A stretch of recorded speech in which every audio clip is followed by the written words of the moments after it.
நண்பர்கள் அனைவரையும் discover your self channel சார்பாக வரவேற்கின்றேன். இன்றைக்கி நம்மளுடைய டிஆர்பி காமர்ஸ்க்கு சாப்டர் நம்பர் 3ல் கேஷ் ஃப்ளோ ஸ்டேட்மெண்ட் எப்படி ப்ரிப்பேர் பண்ணணும், என்ன மாதிரியான நடைமுறைகள் இருக்குது, அந்த கேஷ் ஃப்ளோ ஸ்டேட்மெண்ட்னுடைய படிவம் என்ன, சோர்சஸ் ஆஃப் ஃபைனான்ஸ் என்னது, அப்புறம் அந்த சோர்சஸ் என்ன, அப்ளிகேஷன் என்ன அப்படிங்கிற பதிவில் தான் நம்ம பார்க்க போகிறோம். ஸ்கிப் செய்யாமல் முழுமையாக பாருங்கள். மேலும் பேனா பென்சில் எடுத்துக்கங்க, கீ பாயிண்ட்ஸை நோட் பண்ணி வச்சுக்கோங்க. அப்போ தான் உங்களுக்கு படிக்கும் பொழுது அல்லது ரிவைஸ் பண்ணும்போது உங்களுக்கு பயனுள்ளதாக இருக்கும். வாருங்கள் நண்பர்களே, நம்மளுடைய இன்றைக்கி இந்த சாப்டர் நம்பர் 3 டிஆர்பி காமர்ஸ்க்கு கேஷ் ஃப்ளோ ஸ்டேட்மெண்ட் பற்றி எப்படி ப்ரிப்பேர் பண்ணணும், எப்படி பாடங்களை தயார் செய்யணும் அப்படின்னு பார்க்கலாம். இது வரைக்கும் டிஸ்கவர் யுவர் செல்ஃப் சேனலை சப்ஸ்கிரைப் பண்ணலாம், உடனே சப்ஸ்கிரைப் பண்ணிடுங்க. கூடவே தர வெள்ளைக்கானையும் கிளிக் பண்ணுங்கள். அப்போ தான் எங்களுடைய பதிவுகள் உங்களுக்கு நோட்டிஃபிகேஷனாக தொடர்ந்து வரும்.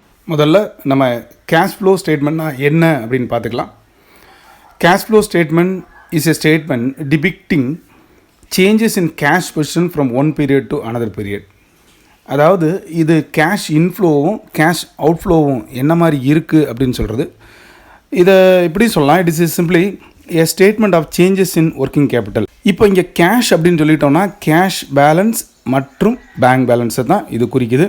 மொத்தத்துக்கு சொல்லிட்டோம்னா கேஷ் இன்ஃப்ளோ எவ்வளோ இருக்குது, கேஷ்னுடைய அவுட்ஃப்ளோ எப்படி இருக்குது, அதாவது கேஷ் எவ்வளோ வருது, சோர்சஸ் அண்ட் அப்ளிகேஷன் அப்படின்னு சொல்லிக்கலாம்.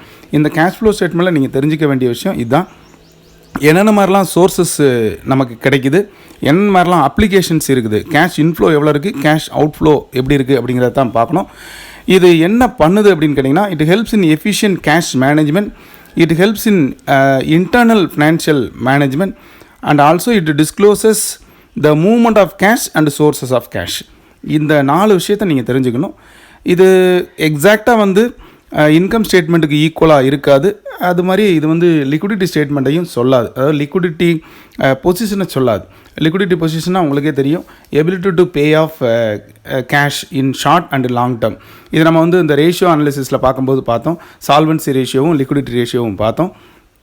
அப்புறம் இது என்ன பர்பஸ்க்காக கண்டுபிடிக்கிறோம் அப்படின்னு சொன்னால், to know the cash flow statement, it is the ability of an enterprises to utilize cash inflow and also to know cash resources and ability to generate cash and cash equivalent and the time uncertainty of an enterprises. அதாவது வேற ஒன்றும் இல்லைங்க, cash என்னென்ன சோர்ஸஸ்லாம் நமக்கு வருது, cash எப்படி application of ஃபண்ட்ஸாக use ஆகுது, இந்த 2 விஷயந்தான். சுருக்கமாக சொன்னோன்னா கேஷ் ஃப்ளோ ஸ்டேட்மெண்ட்டில் நமக்கு சோர்ஸஸ் என்னென்னு தெரிஞ்சுக்கணும், அப்ளிகேஷன் என்னென்னு தெரிஞ்சுக்கிட்டோன்னா அது சம்மாக இருந்தாலும் சரி அல்லது தியரியாக கேட்டாலும் நம்ம ஆன்சர்ஸ் பண்ணிடலாம். இப்போ நம்ம எப்படி அதை ப்ரிப்பேர் பண்ணணும் அப்படின்ற முறைக்கு வரலாம். ஒன்று டைரக்ட் மெத்தடுங்க. இந்த டைரக்ட் மெத்தடில் என்ன எடுத்துக்கிறோன்னா, கேஷ் ஃப்ளோ ஃப்ரம் ஆப்ரேஷன் எடுத்துக்கிறோம், எல்லா ஆக்டிவிட்டீஸையும் எடுத்துக்கிறோம். இந்த கேஷ் ஃப்ளோ ஃப்ரம் ஆப்ரேஷன் இந்த மெத்தடில் எடுத்துக்கிட்டிங்கன்னா cash is equal to net profit. ஏற்கனவே நம்ம ரேஷியோ அனாலிசிஸில் ஆப்ரேட்டிங் ப்ராஃபிட் கண்டுபிடிச்சிருப்போம். ஆப்ரேட்டிங் ப்ராஃபிட் எப்படி கண்டுபிடிப்போம்னா, gross profit minus only operating expenses except financial expenses, all other expenses are subtracted, you can get operating profit. அதாவது ஃபினான்ஷியல்னு சொல்லக்கூடிய அந்த ஒரு 5 விஷயங்கள் ஞாபகம் வச்சுக்கணும். இன்ட்ரெஸ்ட்ங்கிற வார்த்தை வந்தாலோ, டிவிடெண்ட்ங்கிற வார்த்தை வந்தாலோ, பேங்க் அப்படிங்கிற வார்த்தை வந்தாலோ, ஃபினான்ஷியல் அப்படிங்கிற வார்த்தை வந்தாலோ, profit or loss on sale of assets வந்தாலோ அதை தூக்கி தூர போட்டுடணும். நம்ம நெட் ப்ராஃபிட் கொடுக்கும்போது அந்த நெட் ப்ராஃபிட்டில் உள்ள இந்த 5 ஐட்டத்தையும் ஒதுக்கிட்டு நீங்கள் கண்டுபிடிச்சிங்கன்னா அந்த நெட் ப்ராஃபிட் தான் உங்களுக்கு கேஷ் ஃப்ரம் ஆப்ரேஷன் அப்படின்னு கண்டுபிடிச்சிடலாம் ஈஸியாக. இதை மட்டும் நீங்கள் கரெக்டாக ஞாபகம் வச்சுக்கணும். எப்படி நம்ம ஆப்ரேட்டிங் ப்ராஃபிட் கண்டுபிடிக்கிறோமோ அதை எடுத்துக்கிட்டிங்கன்னா உங்களுக்கு கேஷ் கிடச்சிரும். அப்புறம் கேஷ் அவுட்ஃப்ளோ எடுத்துக்கிட்டு நாம் ஈஸியாக க்ளோசிங் கேஷ் பேலன்ஸை கண்டுபிடிக்கிறது தான் அந்த கேஷ் ஃப்ளோ ஸ்டேட்மெண்ட்டுடைய வேலையே. அடுத்து மெத்தட் 2 அப்படின்னா இன்டைரக்ட் மெத்தட் எடுத்துக்கிறோம். இந்த இன்டைரக்ட் மெத்தடில் நான் சொன்ன மாதிரியே தான் அந்த நெட் ப்ராஃபிட் பிஃபோர் டேக்ஸ் எடுத்துக்கிட்டு இந்த அட்ஜஸ்ட்மெண்ட்ஸ் 2க்கும் ரொம்ப வித்தியாசம்லாம் இருக்காது, ஈஸியாகவே நம்ம கண்டுபிடிக்கிற மாதிரி தான் இருக்கும். அப்போ அப்ளிகேஷன் அண்ட் சோர்சஸ் அப்படின்னு 2 விஷயம் எடுத்துக்கிறோம். சோர்சஸ் அப்படின்னு எடுத்துக்கிட்டோன்னா கேஷ் ஃப்ரம் ஆப்ரேஷன் என்னென்னலாம் இருக்குது அப்படின்னா, இந்த நான் கேஷ் ஐட்டத்தை எடுத்துக்கணும். Depreciation, amortisation of assets like goodwill, trademark, patent rights, loss அல்லது profit on sale of assets, அப்புறம் எனி கெயின் ஃப்ரம் அசெட்ஸ், அதான் profit from sale of assets. இதில் முக்கியமாக கிரியேஷன் ஆஃப் ரிசர்வ்ஸ் எடுத்துக்கணும். சுருக்கமாக சொன்னீங்கன்னா இந்த கேஷ் ஃப்ரம் ஆப்ரேஷன் அப்படின்னு சொல்கிறது நெட் ப்ராஃபிட் தான். இந்த நெட் ப்ராஃபிட்டில் இருந்து நாம் இந்த நான் கேஷ் ஐட்டம் இதுகளை எடுத்துக்கணும். அடுத்து அப்ளிகேஷன் ஆஃப் ஃபண்ட்ஸ், அதாவது sources and application of funds. இந்த அப்ளிகேஷன் ஆஃப் ஃபண்ட்ஸ் என்னென்னலாம் எடுத்துக்கணும் அப்படின்னு சொன்னால், any changes in the effect of current assets and current liabilities. உங்களுக்கு ஏற்கனவே கரண்ட் அசெட்ஸ்னால் நான் ஒரு 7-8 ஐட்டம்ஸ் சொல்லியிருப்பேன். அந்த இதை ஞாபகம் வச்சுங்க, அந்த ஆர்டரில் ஞாபகம் வச்சுங்க. கேஷு, பேங்க்கு, அப்புறம் வந்து debtors, receivables, stock, prepaid expenses, இதெல்லாம் நம்ம எடுத்துக்கிறோம். அதேமாதிரி current liability, sundry creditors, outstanding expenses, bills payable, bank overdraft, இதுதான் மெயினான இந்த கரண்ட் லைபிலிட்டிஸ். இந்த எஃபெக்டை எடுத்துக்கணும். இதில் மெயினாக டெட்டாஸ் அண்ட் கிரெடிட்டார்ஸ் போகும்போது நம்ம கிரெடிட் சேல்ஸும் கிரெடிட் பர்ச்சேசஸும் பண்ணியிருப்போம். அப்போ எஃபெக்ட் ஆஃப் கிரெடிட் சேல்ஸும் எஃபெக்ட் ஆஃப் கிரெடிட் பர்ச்சேசஸையும் டேக் இன்டு அக்கௌண்ட். சுருக்கமாக சொன்னோன்னா இந்த இதை மட்டும் நீங்கள் நல்லா ஞாபகம் வச்சுங்க. Any increase in current assets is decrease in cash. ஒரு கரண்ட் அசெட்ஸ் கூடுனா கண்டிப்பாக கேஷு குறையும். இதை மட்டும் எழுதிட்டிங்கன்னா மிச்சம் எல்லாமே நீங்கள் ஈஸியாக கண்டுபிடிச்சிடலாம். அப்போது சொல்லுங்கள் பார்க்கலாம். இப்போ கரண்ட் லயபிலிட்டிஸ் குறைஞ்சா என்ன ஆகும்? கண்டிப்பாக கேஷும் குறையும். Any increase R decrease in current assets and current liabilities results in degrees in cash. And also if current assets decreases, cash flow increases. If current liability increases, also cash increases. நான் உங்களுக்கு இந்த பாருங்கள் ஒரு சின்ன சிம்பிளாக வந்து போட்டு கொடுத்துருக்கேன். கரண்ட் அசெட்ஸ் கூடுனாலோ கரண்ட் லைபிலிட்டிஸ் குறைஞ்சாலோ கண்டிப்பாக கேஷ் ஃப்ளோ குறையும். கரண்ட் அசெட்ஸ் டிக்ரீஸ் ஆனாலோ கரண்ட் லைபிலிட்டிஸ் இன்க்ரீஸ் ஆனாலோ கேஷ் இன்க்ரீஸ் ஆகும். இதே மாதிரி அந்த சோர்சஸ் அப்படின்னு எடுத்துக்கிட்டோன்னா நமக்கு இஷ்யூ ஆஃப் ஷேர்ஸ் பண்ணுறோம், அதாவது ப்ரிஃபரன்ஸ் ஷேர்ஸு அல்லது டிபெஞ்சர்ஸ் இஷ்யூ பண்ணாலோ நமக்கு இன்க்ரீஸ் எடுத்துக்கணும். இது போக ஏதாவது அசெட்ஸ், பிளான்ட் அண்ட் மிஷினரி இல்லை ஏதாவது அசெட்ஸ் விற்றோம் அப்படின்னு சொன்னால் அதுவும் வரும். அந்த சேல் ஆஃப் அசெட்ஸ் இதெல்லாம் நம்ம வந்து எக்ஸ்டர்னல் சோர்ஸஸ்னு எடுத்துக்கலாம். இன்டர்னல் சோர்ஸஸ்னால் நம்ம கரண்ட் அசெட்ஸ் கரண்ட் லைபிலிட்டிஸில் இல்லை சேஞ்சஸை இன்டர்னல் சோர்ஸஸ்னு எடுத்துக்கலாம். எக்ஸ்டர்னல் சோர்ஸஸ் எடுத்துக்கினா இது போக நம்ம சேல் ஆஃப் அசெட்ஸ் அல்லது இஷ்யூ ஆஃப் ஷேர்ஸ் இந்த மாதிரி வந்தாலும் எடுத்துக்கலாம். இப்போ இந்த format of cash flow statement எப்படி இருக்கும் அப்படின்னு பார்த்துக்கலாம். ரொம்ப சிம்பிளாக நான் தந்திருக்கேன். இந்த கேஷ் ஓப்பனிங் கேஷ் எடுத்துக்கங்க அண்ட் பேங்க் பேலன்ஸ் எடுத்துக்கங்க. இதோட என்னென்னலாம் சோர்ஸஸ் ஆஃப் கேஷ் இருக்கோ இதை ஆட் பண்ணிக்கங்க. நான் சொன்ன அந்த 5 விஷயங்களை நீங்கள் ஞாபகம் வச்சுக்கிட்டால் போதும். எக்ஸ்டர்னல் ரிசோர்ஸ்ன்னு சொல்லக்கூடிய issue of shares and sale of fixed assets எடுத்துக்கங்க, ஒரு பார்ட். அடுத்து profit after adjusting non cash item, நான் சொன்ன மாதிரி ஆப்ரேட்டிங் ப்ராஃபிட் எடுத்துங்க.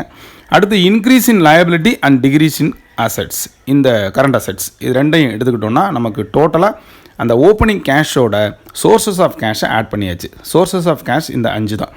இதில் இருந்து நீங்கள் அப்ளிகேஷன் ஆஃப் கேஷஸை லெஸ் பண்ணுங்கள். அப்ளிகேஷன்னா என்ன இருக்கும்? இதே மாதிரி நீங்கள் இந்த எக்ஸ்டர்னல் சோர்ஸஸ் எடுத்துங்க, redemption of shares, redemption of debentures எடுத்துங்க, பர்ச்சேஸ் ஆஃப் ஃபிக்ஸட் அசெட்ஸ் எடுத்துங்க, any deferred payment for any assets எடுத்துங்க. இது போக changes in current assets and current liabilities. Current assets in current liabilities நம்ம வந்து குறையிறதுக்கான ஐட்டம் என்னென்னலாம் இருக்கும்? கரண்ட் அசெட்ஸ் கூடுனாலோ கரண்ட் லைபிலிட்டிஸ் குறைஞ்சாலோ நமக்கு வந்து அப்ளிகேஷன் ஆஃப் கேஷ் ஆயிரும்.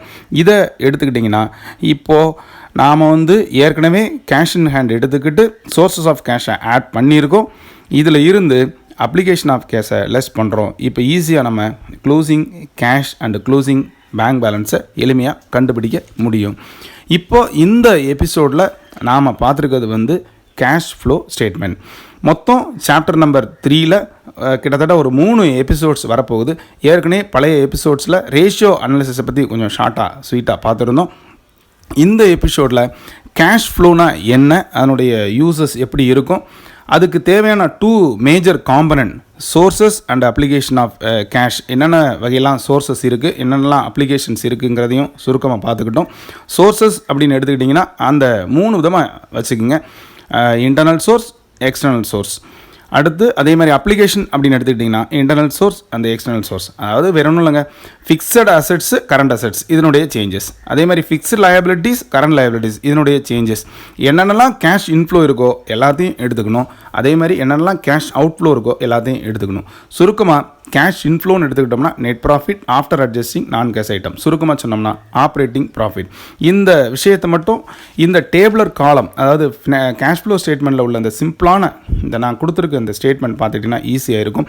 இது போக அந்த நீடு அப்புறம் என்னென்னலாம் அட்வான்டேஜஸ் அப்படிங்கிறத ஒரு 1 or 2 டைம்ஸ் நீங்கள் ரீட் பண்ணி விட்டுட்டிங்கன்னா உங்களுக்கு எளிமையாக இந்த கேஷ் ஃப்ளோ ஸ்டேட்மெண்ட்ஸ் போயிடும். நான் ஏன் இந்த கேஷ் ஃப்ளோ ஸ்டேட்மெண்ட்ஸையும் ஃபண்ட் ஃப்ளோ ஸ்டேட்மெண்ட்ஸையும் ஒன்றா தரல அப்படின்னா உங்களுக்கு ஒரு வேளை குழப்பலாம், அதுக்காக தான் கொடுக்கல. கேஷ் ஃப்ளோ ஸ்டேட்மெண்ட்ஸுங்கிறது பியூர்லி டாக் அபவுட் கேஷ். நம்ம அடுத்த எபிசோடில் ஃபண்ட் ஃப்ளோ ஸ்டேட்மெண்ட்ஸ் எப்படி ப்ரிப்பேர் பண்ணோம், அதனுடைய காம்பனன்ட்ஸ் என்னென்னலாம் இருக்கும் அப்படிங்கிறதை பற்றி நம்ம கிறிஸ்டல் கிளியராக நம்ம சொல்லிடலாம். இப்போது எபிசோடினுடைய நிறைவுக்கு வந்துட்டோம். இந்த கேஷ் ஃப்ளோ ஸ்டேட்மெண்ட்ஸை நீங்கள் என்னென்ன கீ பாயிண்ட்ஸ்லாம் இருக்குதோ அதெல்லாம் கொஞ்சம் நோட் பண்ணி வச்சுக்கோங்க. தேவையான தகவல்களை குறிப்பெடுத்து வச்சுக்கோங்க. நீங்கள் படிக்கிறதுக்கு முன்னால் இது கண்டிப்பாக உங்களுக்கு பயன் தரும் அப்படின்னு நான் நம்புகிறேன். இது வரைக்கும் எங்களுடைய டிஸ்கவர் யுவர் செல்ஃப் சேனலை சப்ஸ்கிரைப் பண்ணிடுங்க. கூடவே தர பெல் ஐக்கானையும் கிளிக் பண்ணுங்கள். எங்களுடைய பதிவுகள் தொடர்ந்து உங்களுக்கு நோட்டிஃபிகேஷனாக வந்து கொண்டே இருக்கும். போட்டித் தேர்வுக்கான அனைத்து விதமான உங்களுக்கு இந்த வீடியோஸை நாங்கள் தொடர்ந்து வழங்கிக்கிட்டே வர்றோம். பள்ளி மாணவர்களுக்கு தேவையான பாட வரிசைகள் நமக்கு தொடர்ந்து பதிவிட போகிறோம். மேலும் ஒரு அன்பர் கேட்டிருந்தார், கொஸ்டின்ஸ் கேட்டிருந்தாங்க. நான் 4 எபிசோட் முடிஞ்சோடனே உங்களுக்கு ஒரு மாடல் கொஸ்டின்ஸ் நான் உங்களுக்கு வித் கீயோடு நான் போடுறேன். நீங்கள் பார்த்து பயனடைஞ்சுக்கோங்க. மீண்டும் அடுத்து இந்த ஃபண்ட் ஃப்ளோ ஸ்டேட்மெண்ட்டில் சந்திக்கும் வரை உங்களிடமிருந்து விடைபெறுவது டிஸ்கவர் யுவர் செல்ஃப் சேனல். நன்றி, வணக்கம்.